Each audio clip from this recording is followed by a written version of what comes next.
unfortunate events.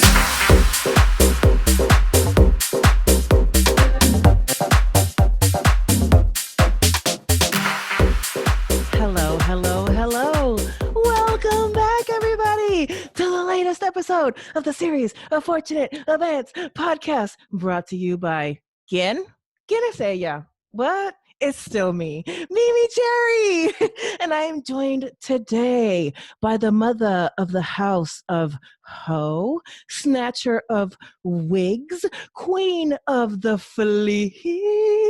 It's Nicki Jizz. Yay. Hi. Thank you so much, MeMeCherry, for having me.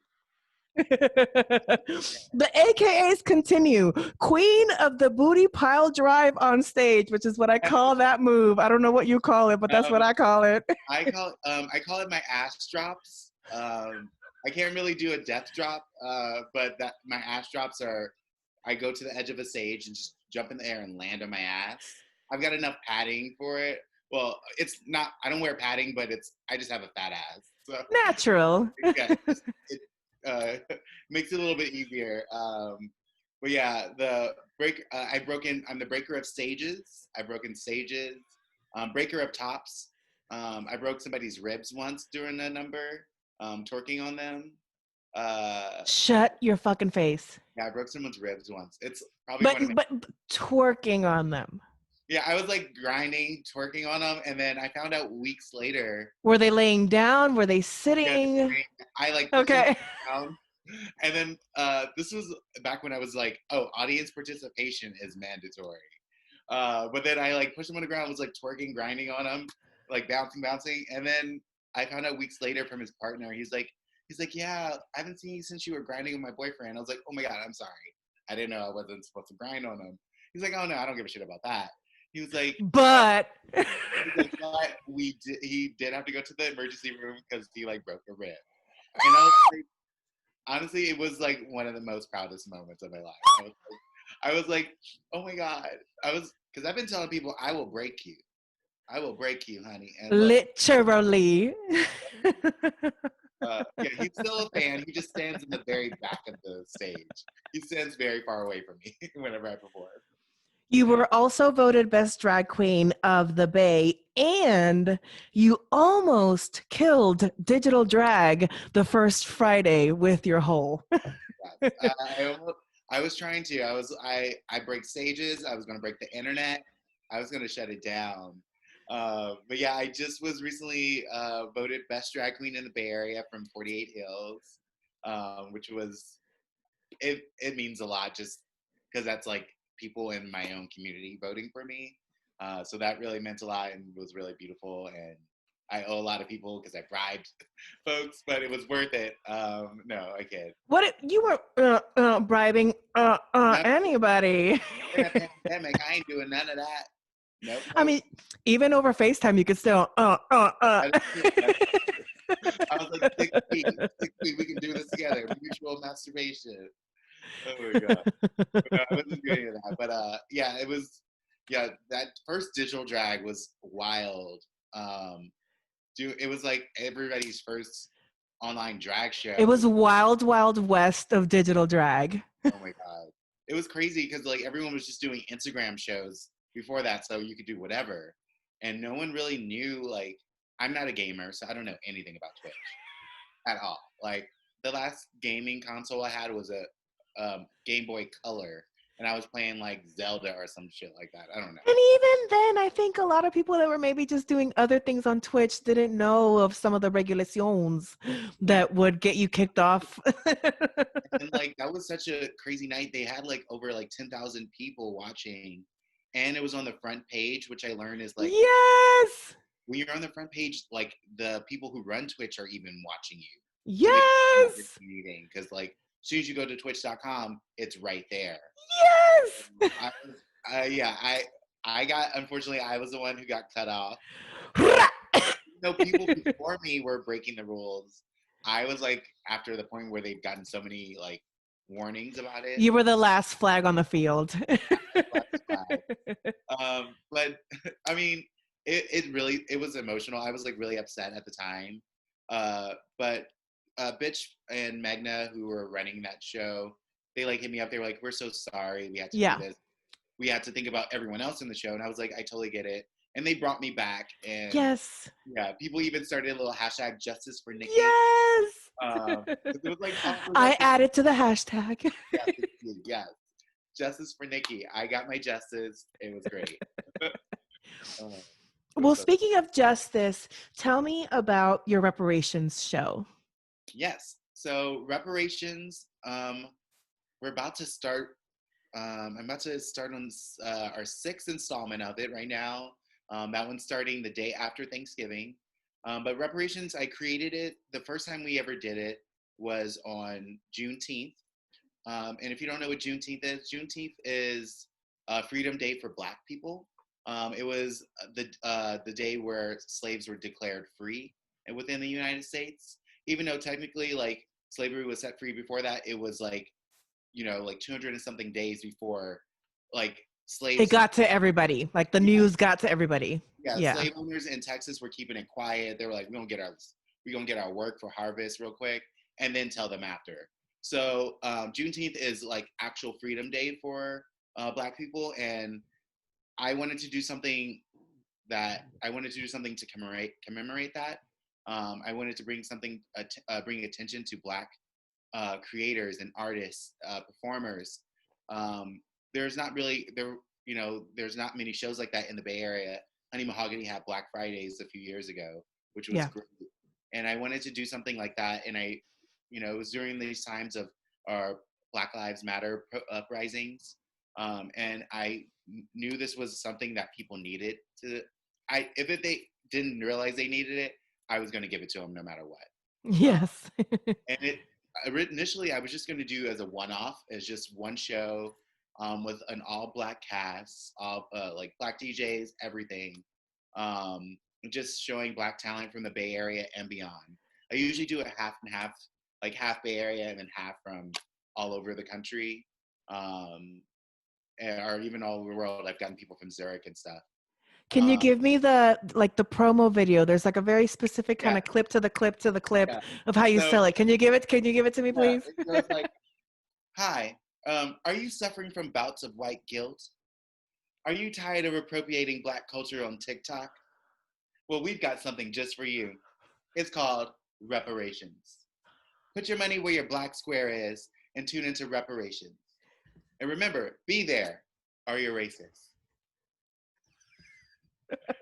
Honestly, like, I don't know where I come up with this stuff. I usually just press record on the camera and I just rant for like, I probably have an hour worth of things that I just keep yelling at. My favorite is, do you think you're not racist because you like Viola Davis? Like, honestly, I really don't know where that came from. I'm like, you really love Viola Davis? And I was like, all these white people love her, but I'm like, do you think you're not racist just because you watch Viola Davis? It's like BLM version of Curb Your Enthusiasm. Yeah, exactly. Exactly. Um, I've been loving doing reparations. It's been really great. I've been learning about other like Black artists and talent all around the country, and it's great like bringing that together and putting them on like this platform that people get to enjoy them, and like they get some reparations. They get money. I utilize the whole white guilt, and I'm like, white people, give us your money, distribute your wealth. Like, Meatball was the other one that was like, you feel some white guilt? Show it to me in my Venmo. remember, Meatball used to do like, oh, where's that white money? I'm getting that white money, and I was like, yeah, we want that white money. Like, Yes. let's give it back to the melanin and redistribute that wealth. Yes. Oh my god. No, I'm all about the redistribution of the wealth. And, when I was employed in the beginning of the Corps, I definitely spread the coin. Once I was unemployed, I had to take a break. Now I'm employed again. And not only am I spreading the coin, but I'm spreading the voices. And I'm trying to use the power that I have to Yes, keep us going. yeah, I mean, that's all that anybody can do. Like, if you don't money isn't everything. Also, like using your voices and using your positions is what you can do. Yeah. What I tell people when they're watching my show, like if you don't have money, it costs $0 for you to retweet or Yes. reblog or to share this or to follow these performers. It costs $0 to do that. Yeah. Showing people that love and giving them that validation, showing that you see them, that they are being recognized, or that you care in any kind of way, that does help. Like it shows that you are listening and you're caring about, Black lives and Black art and creators. Yeah. So, pivoting on Black Lives Matter, Black artists, what does Black Girl Magic, given that you're a drag performer, what does Black Girl Magic mean to you? Well, Black Girl Magic is, I don't know. Black Girl Magic is what I like. When I first think about Black Girl Magic, I think about the drag show that's based in Chicago, Mm-hmm. that is run by the Vixen who was on Drag Race, Mm-hmm. which was also like a very like inspiring like thing for me to like do reparations. I was like, people do love this stuff. Like people do want to see Black artists and see shows with only Black artists, and will turn in and respect that. But Black Girl Magic are, I say Black, like Black being magic, like Black magic period. Because it doesn't just have to be, oops. Oop. And oop. Hold Right. on. We'll pause. We'll pause. I forgot again. We'll pause. I'm going to pause that really quick. We're recording again. All right.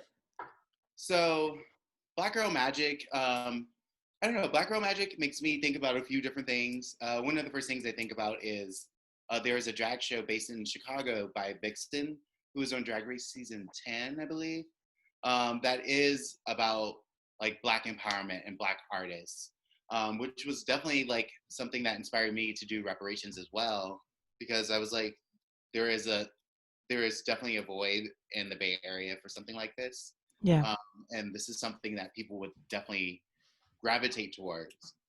Uh, but Black Girl Magic, like I think there's more like Black Girl Magic. I think just Black magic in general, like Yes. whether it's your femme, mass, whatever, non-binary. I think it's Black magic, melanin magic. It is something that's really magical and beautiful. It's something that within every Black person, whatever color, shade that you are, you feel that when you are, within the community or like-minded folks. Yeah. There's something that I think is kind of like our driving force, like within our souls to like keep us going. Like a drum beat in the inside that you feel. Exactly. Yeah. Yeah, I feel like that is something that it's like it's our heartbeat. It's something that inspires you. It's your driving force. Or like as Star Wars nerds like to say, like it's the Force. Yes. The Force, you feel the Force. I started La watching. fuerza. I started watching Star Wars with a boyfriend the other day, so I'm like really in Star Wars right now. But it's something like that. It's like it's like it's this entity that is bigger than everyone, that everyone can be a part of, that is melanated. Speaking of magic, and I have it here as my Oaklash memories. I have so many memories of Oaklash, but this year specifically, especially in person, like I knew of you and I had seen you at shows, but I've never really interacted with you in person. I'm usually pretty shy unless I have the camera, and even then I'm pretty shy. And this time you weren't the monster, you weren't the geesh, you were just there like with your boyfriend and like helping out and just like in the trenches. And honestly, like I kind of fell in love with you and like your boyfriend and like your love and your relationship and just like your essence and your energy, la fuerza, the force that came off of you. Like I really like, I came home and like I bought your merch. I was like, I need to have her on the podcast. Oh no, it was really great seeing you too, and also like it was you don't see anybody right now. No one's seeing anyone besides on the internet, and it was really great like seeing you and meeting you like really in person, and like having that like few like distance moments. It means a lot. And we were responsible. We all had our masks. We were socially distanced. Like, I still want to hug you. I still haven't, and I will someday. But like, I saw you, like I saw your heart. I saw your heart pouring out, like it was so hot. It was a hard day. There was still smoke lingering in the air. Like, the people that show up in those times, Oh my God, I'm gonna start crying. Like, You again, know?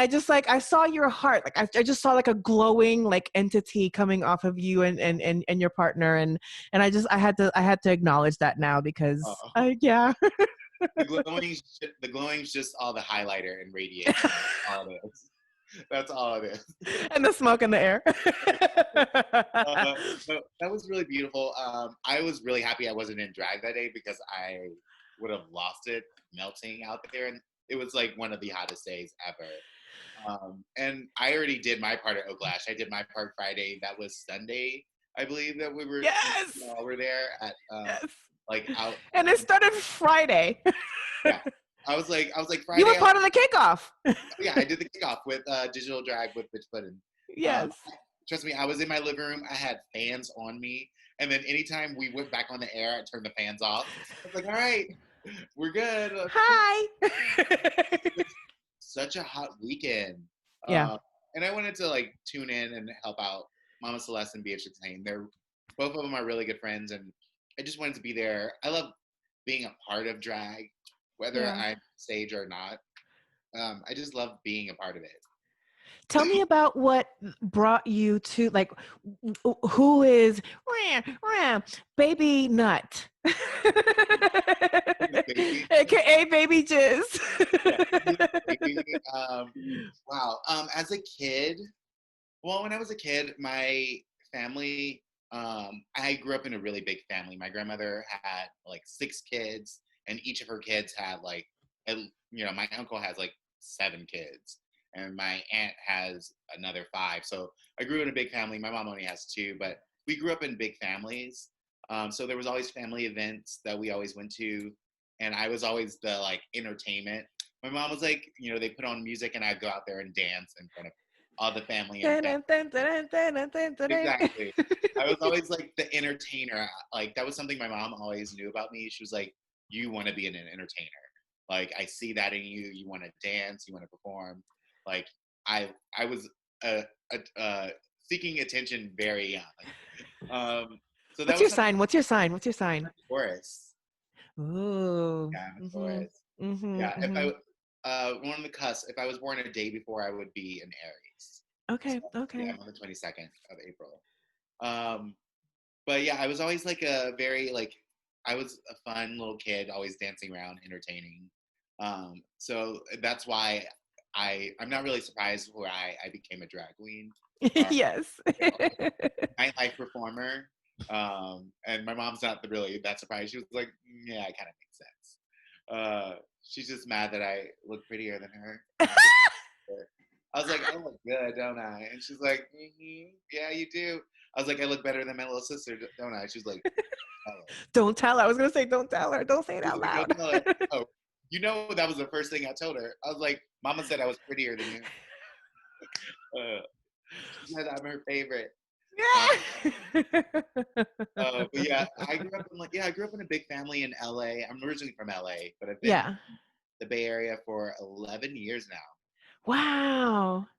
Became a And private. so, did you start drag in LA or did you start drag up here in the Bay Area? No, I started it up here. I was living up here for like 6 years before I ever did drag. And when I first moved up here, I lived with like my best friends from high school, and I pretty much was like I was like in the college scene, going to SF state parties. So I was hanging out with all the bros. I was like the token gay for a long time. So I was just like hanging out with my bros, like being their token gay, being their wingman, like going to parties like that. And then they tried to be my wingman a lot of times, but it was just tragic. They're like, that guy's gay. I'm like, it does not work that way. No. Yeah. So for years, I was just, I wasn't really in the gay community, and then I started like making more friends in the queer community, and then going out to more bars, and then I started going to Uncharlie's Lounge. When I started going to Uncharlie's in the Stud, that's like kind of the first times I ever really saw like drag live in the Bay Area that really caught my attention in a different way than just seeing something on TV. Um, and I was like completely captivated, and that inkling or like that stirring of like being a performer was like slowly, it was like awakening, and I was like, maybe this is something I would do. Like maybe I'll become a drag queen. And I was like, no. And then here I am. It's kind of wild. And I have one more question for you. Yeah. When I say, "Ho is life," what does that mean to you, mademoiselle? Yes. Ho is like, well, remember, ho is not a phase. Ho is what? Life. Yes, indeed. Um, ho is life. It means so much to me. Like, it has so many different connotations for me. Also, like, it's one of those things, like, everybody has their little ho moment. Whether you have it when you're young or you're old or your midlife crisis. And Every, sometimes not so little. yeah, exactly. Everyone has a little hoe in them. Everyone has it in them. Like, and I think we live in a world. I want to live in a world where you're allowed to, be a sexually positive kind of person and live your best hoe life, but be safe about it, of course. Yeah. Take care of yourself. Be a smart hoe. It And gives me like modern sex revolution. yeah, exactly. It's like, it's like your body is yours. If you want to experience pleasure out of that, go for it. Don't let anyone slut shame you, host shame you.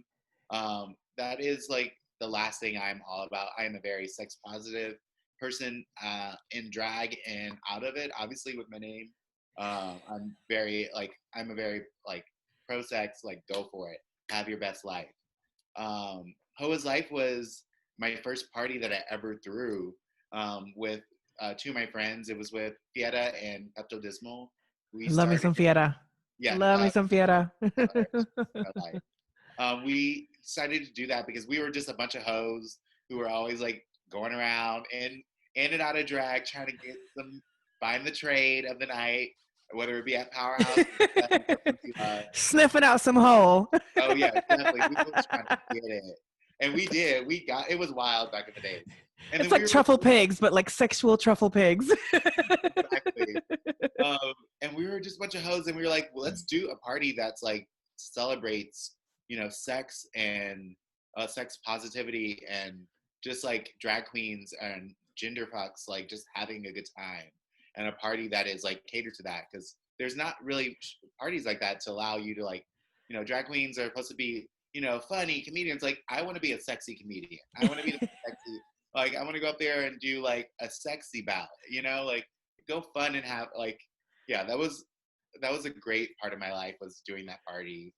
Um, and yeah, that's where the phrase "hoe is not a phase, hoe is life." So Um, life.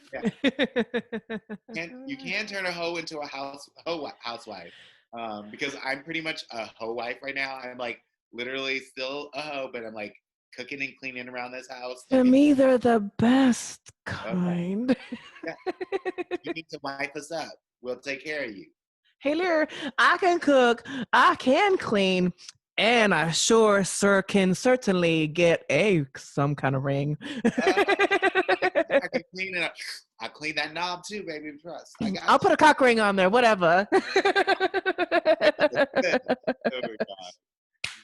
Well, we have reached the end, although I don't think this would be a Barbara Walters. I think this would be somebody else, but but this is my version of being Barbara Walters. We've reached the end of the Barbara Walters section of the show.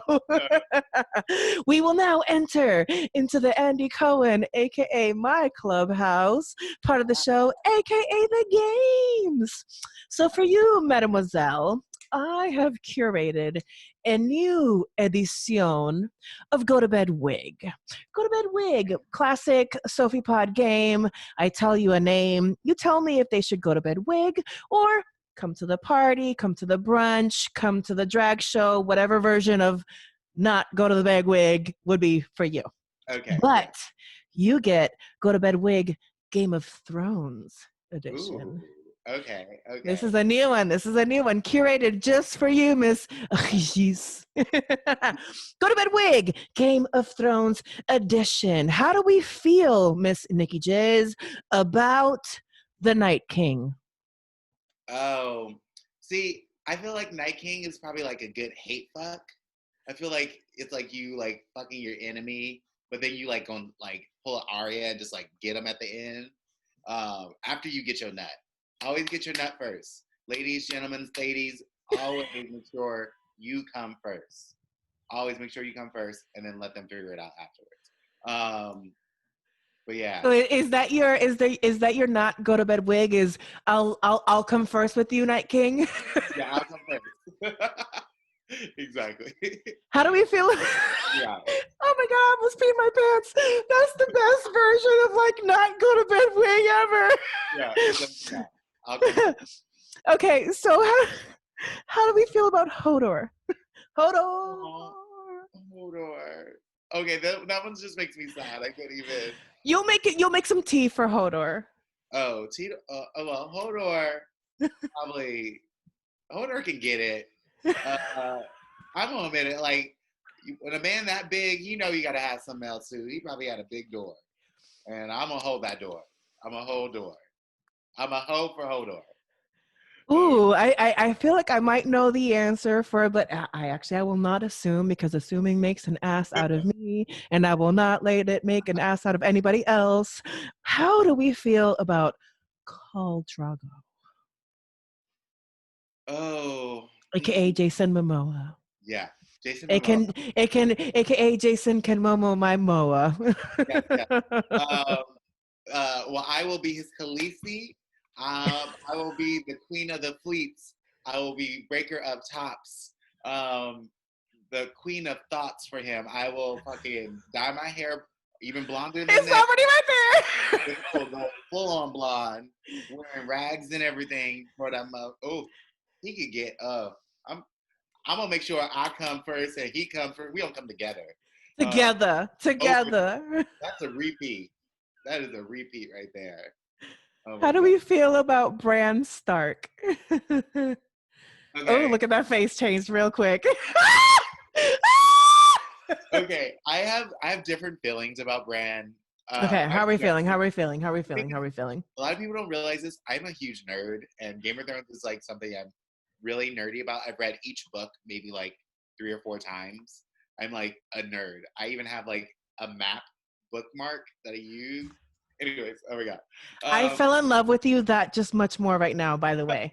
I literally have a laminated map of Westeros that I put inside my book. So wherever they talk about where they are, I look at the map and I'm like, oh, they're there and they need to get here. And I I like love that so it out of my much. head. I know, I'm such a nerd. My boyfriend was like, he's like, oh, you're a nerd. He's like, But you're a visual nerd, yeah, which I can appreciate. yeah, exactly. I'm like, oh, I love it. But I also will go out there and slay down some Beyonce and listen to my Game of Thrones podcast. So how are we feeling about Bran's on Say Stark? Brand on Stay Stark. Um, Brand will be. He can go home. Brand can go home. Okay. Yeah. How do we I, feel about Melisandre, aka the Red Witch? oh my god. I feel like I might be. I always say I'm like the breaker of tops and everything, but I feel like Melisandre will break me. That'd be. She put on her strap on and we go to town, honey. I'd I'd marry her in a second. That's the kind of woman you need to lock down.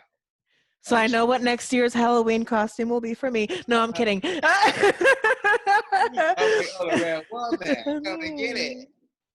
How do we feel about the Hound? Um, I like scars.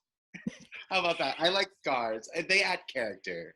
Um, I love that. I appreciate the tough love aspect. Yeah, I'm into that. I mean, it's like, it's always like those like super coming of age movies where it's like the bully like loves like the bully like picks on the little gay kid and then eventually he finds out that like you find out that he actually is gay and is Yeah.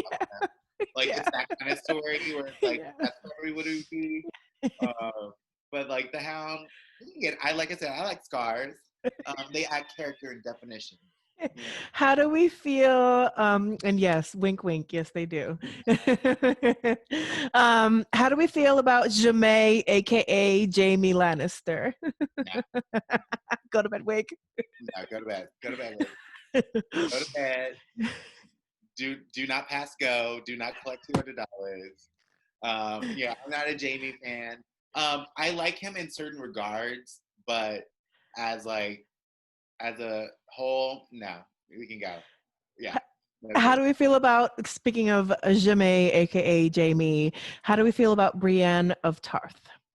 I love Brianna Tarth, honestly. Like, I love Brienne. I'm taking. She gives me like hot stud vibes. Oh yes, like, Brienne's the type of girl like I probably run into her at like U-Haul and like we'd be partying at like like at El Rio together and like we'd be getting down at like Swagger or something like that. She seems like that kind of girl, and I'm down. Like I'll see you at a U-Haul, girl. You look like also like she can get all the shit off the top shelf. Like that is key. I And don't. help you move. Yeah, I don't need to get school out. She gonna get it right there for me. I'm like, I didn't want to put on my platforms today. Thank you. Because you're kind of shorty pants like me too. Not Oh, to bust the illusion. yeah, I lied and told my boyfriend I was 6 feet, and he was like, "You're not 6 feet." He's like, "I'm like, yes, I am." He's like, You're like, my hole is. yeah. I was like, whatever. I mean, my boyfriend, he's 5'5", I believe, like 5'4", 5'5", and I'm 5'10", 5'11", 5'12". I'm 5'11". I'm somewhere around I'm right there in between both of you, and you're quite closer than you think, but yes. there. How do we feel about Arya Stark? Arya Stark is a legend. She is a goddess among men. I Arya have Stark. her on a shirt too. Oh, I got one for my boyfriend. That's like the image of, the image Like of the my. Jordan? Yeah, I have it! yeah. I got that for him for Christmas. It's so great. Oh my god. Oh, good. Yeah. Arya Stark cannot do any wrong. She's like No wrong. probably she is my favorite character for sure, and like she can do wrong. So I'm taking Arya everywhere. We doing it, bang bang. How do we feel about Cersei Lannister? Well, actually, Cersei was a hoe. So like she was a hoe and a powerful hoe because like first of all she was getting that brother dick, which is no here no there. But also she was like Cersei was like fucking all the King's Guard. She was fucking her cousin. All She the was King's men, all the King's guard. all the King's horses. She was a horse squirrel.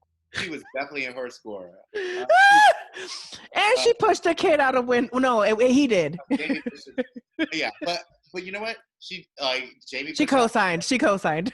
looking at her like, now come back over here. Let's do this. I love Cersei can get it. I love her.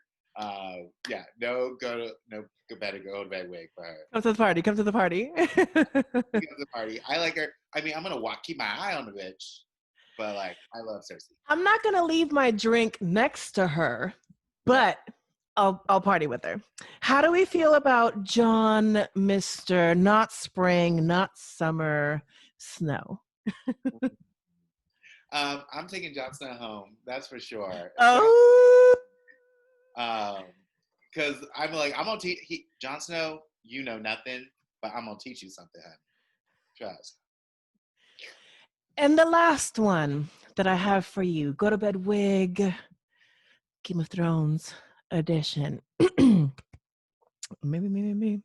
Queen Daenerys Stormborn of the House Targaryen, the first of her name, Queen of the Andals, the Rhaenyra, and the First Men, Lady of the Seven Kingdoms, and the Protector of the Realm, Lady of Dragonstone, Queen of Meereen, Khaleesi of the Great Grass Sea, the Unburnt, Breaker of Chains, Mother of Dragons, Daenerys Targaryen. That is a fucking title. Do you hear that, bitch? That is like Look. It took an entire page. Yeah, it is a lot. She's ridiculous. You know what? Daenerys needs to go because I'm gonna be the reigning queen. I am the queen. I am Nicki Jizz, first of her name, breaker of tops, queen of the fleet, queen of thoughts, mother of the house of Ho. May the water ever run clear in the of the realm. I'm the protector of Soma. Yeah. Of the Bay Area, of the entire of the Bay Area. I've anointed you right now. I need saving too over here in Alameda. Yeah. Thank you for indulging that. That was iconic. I've been actually thinking about like I need to do a recap and rewatch the show again because after it ended, I was just like, I need a break before I ever think about it again. And now I think it's about time. I'm stuck in the house. I might as well. Yeah, I kind of want to rewatch it too. If you want to do a recap podcast, talk to me. Yeah, I'm totally down. One of my favorite things is listening to Leslie Jones. She's like a huge Drag Race fanatic. Well, but her Drag Race recaps too on the phone. All of it. But she used to do ones about Game of Thrones, and she would go off, and she had the greatest commentary. And she'd be like, she would say everyone's names wrong too. She's like, she's like Daenerys, you need to stop. I don't know. It's one of those things that always cracks me up. She's all John Summer. You fucking your grandma or your auntie. It's so ridiculous. Exactly. Well, the final stop on this silly, silly little ride is speed round. Same questions, different performers. Da-da-da-da-da. Let's go. How do you start your day? How do I start my day?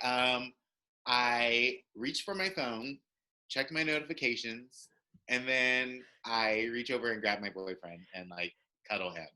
Have you ever dropped your phone on your face?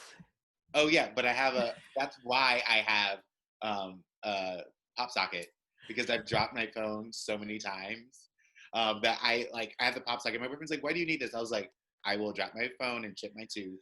We're not doing that. Look at me, yeah. I actually, oh my god, I have. I don't know if you can see it, but it's yes. Wearing on your shirt. It's my own gym. Yes.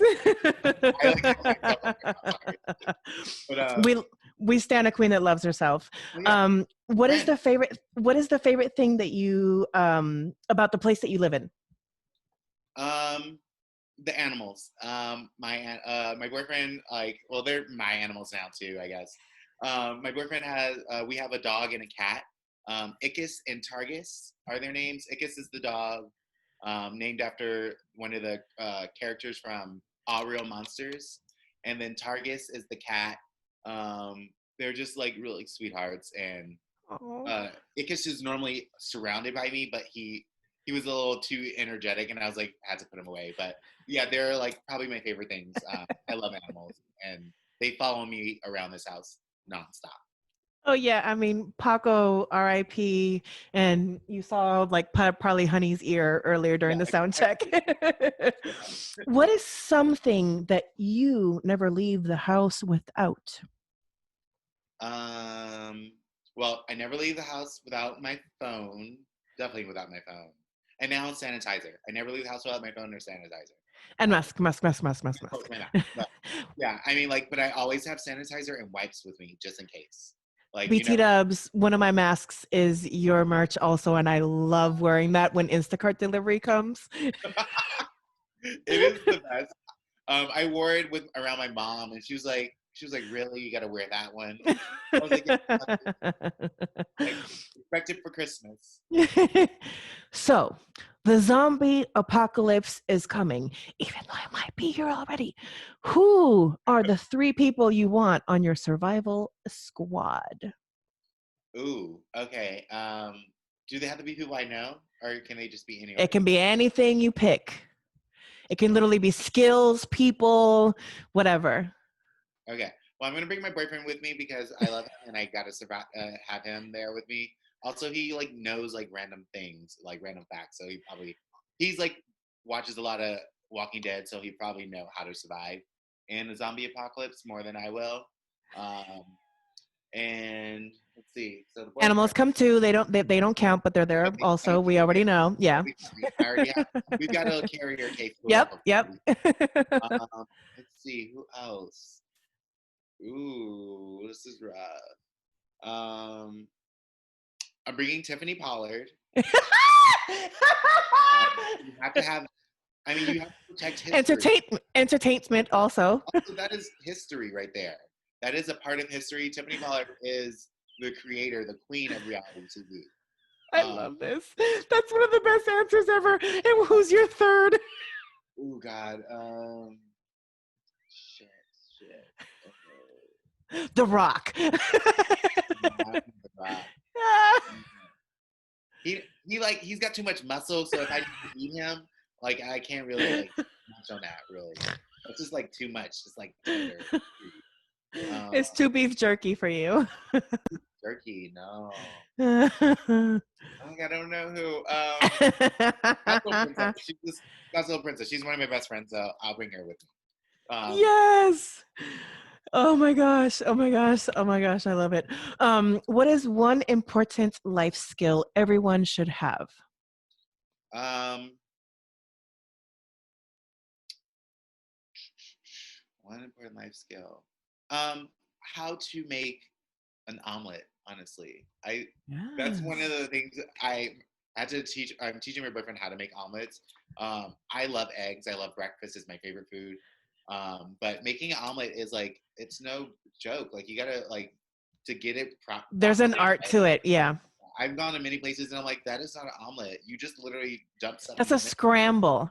Yeah. Like, that is not it. Like, no. That and how to douche properly. I don't know how to do it, but yeah, everybody needs to learn how to do that. What is a guilty pleasure of yours? Exactly. May the water run clear. What is a guilty pleasure of yours? Oh, guilty pleasure. I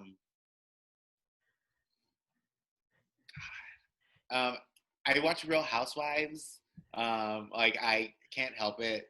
But I only watch Potomac and Atlanta because I can't listen to rich white women. I'd rather watch rich black women. Something more I can relate to. But I do watch Real Housewives of Atlanta and Potomac religiously. It is one of my favorite shows. But yeah, I don't do any of the white ones. I can't deal with that bullshit. Yes, no, I'm very much a Housewives person, and yeah, Beverly Hills and OC have kind of been going downhill on me, and New York, they're just such a mess that it's kind of fun to watch. I mean, I used to watch those, and then when I was like realized, I was like, oh, Atlanta is where it's at. Yes. This season on Potomac, it got wild. There was a crazy fight. I'm watching. Good. It is. But what's her name? Ebony Williams will be the first New York Black housewife. Oh, so wow. I will be on the lookout for that. And she is slated, recording right now. She's filming. And Ebony, hopefully someday you'll be on this podcast. Anyhow, what is one word friends would use to describe you? Oh.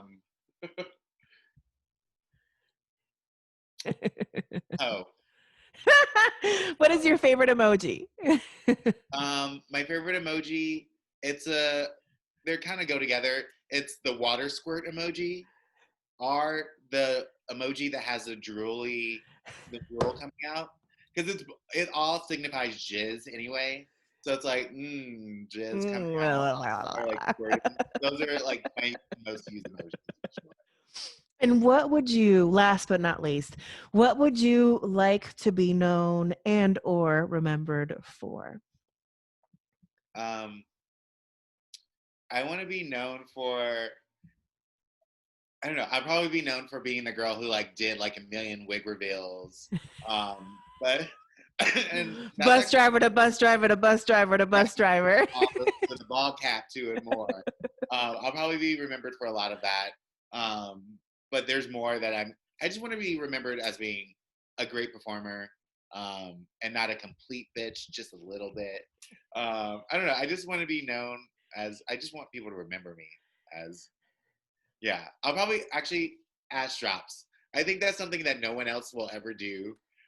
People might do other gimmicks, but nobody, I've never seen anyone do an ass drop like I can without having to go to the hospital the next day. Queen of the booty pile driver.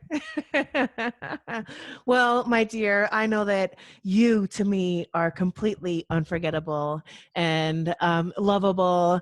And this has been a dream come true. Where can the children, the adults, the babies, the puppies, the kittens, and the butterflies, and everybody in between, where can they find you on the social medias? Yes. You can find me on all of the platforms.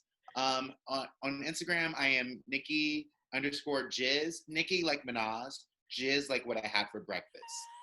So Nicki And what's right behind you? exactly already there. I'm on Instagram as Nicki Jizz, on Twitter as Nicki Jizz. I have my own merch. If you go through my Instagram, I have links to all that on there on dragqueenmerch.com. If you As want to I get am modeling right now. beautiful jizz, everyone needs jizz in their life. I host a drag show called Reparations every third Friday on twitch.tv/studsf.